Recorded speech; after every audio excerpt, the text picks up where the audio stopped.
Welcome back to the workshops. Today we're going to talk about signposts to guide your reader through your work. When I started writing my thesis, an experienced academic and examiner said to me, "Don't annoy your examiner." He meant, write as well as you possibly can. Don't make careless, avoidable mistakes like spelling errors or typos, etc. As well as avoiding simple mistakes like these, though, you should also make the reading of your thesis as easy as possible. Signposts are a way to help direct your reader. They may also help direct you as you write. In addition to headings of sections and topic sentences that I mentioned last time, signposts can guide examiners through your argument, which is a very long 25 to 80,000 words. Signposting means to use certain words or phrases to remind the reader where they have already been and to tell them what is coming next. Signpost language works like road signs that help drivers to navigate a route along a large roadway. In the case of your thesis, they may help an examiner feel confident that you know what is going on the journey and stops them from getting lost or confused themselves as they travel with you through your argument.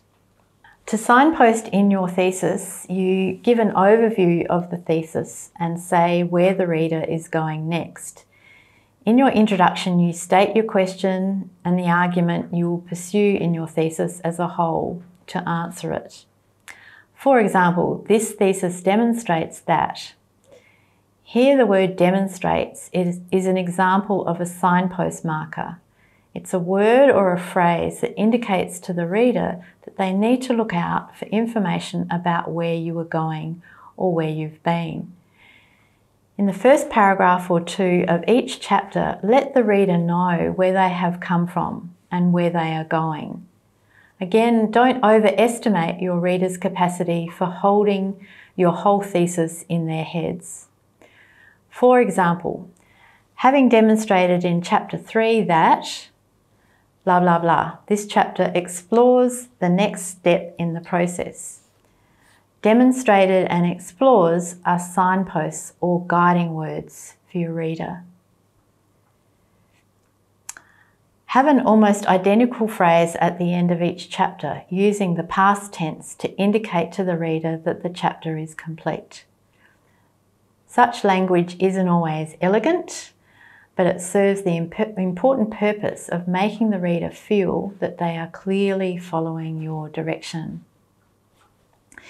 If you are about to write a complex section, one with difficult ideas, then you can write a sort of mini introduction to the section that will help your reader to follow through the complexity by indicating its overall purpose and direction right at the beginning. For example, in this section, I first unpack the theoretical implications of ... Then I present evidence to challenge that thinking ... Finally, I propose a new way of thinking about this concept ...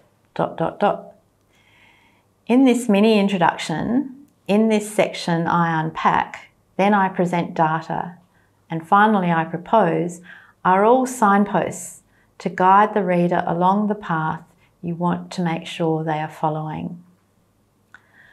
Signposts can show you know which roads you knew about but decided not to take. Expert readers will be aware that there are alternative pathways that you could take to where you say you are going, that you have chosen not to follow. You can signpost that you are also aware of these. For example, while earlier scholars argued that ... more recent scholarship has demonstrated ... Signposts also indicate to a reader that you are clear about the scope of your work. For example, while the work of X is very significant in understanding this field, it is outside the scope of this thesis to include it in detail here. So think about signposts as scaffolding the direction in which you are trying to take the reader. Thank you for listening, and I'll see you next time.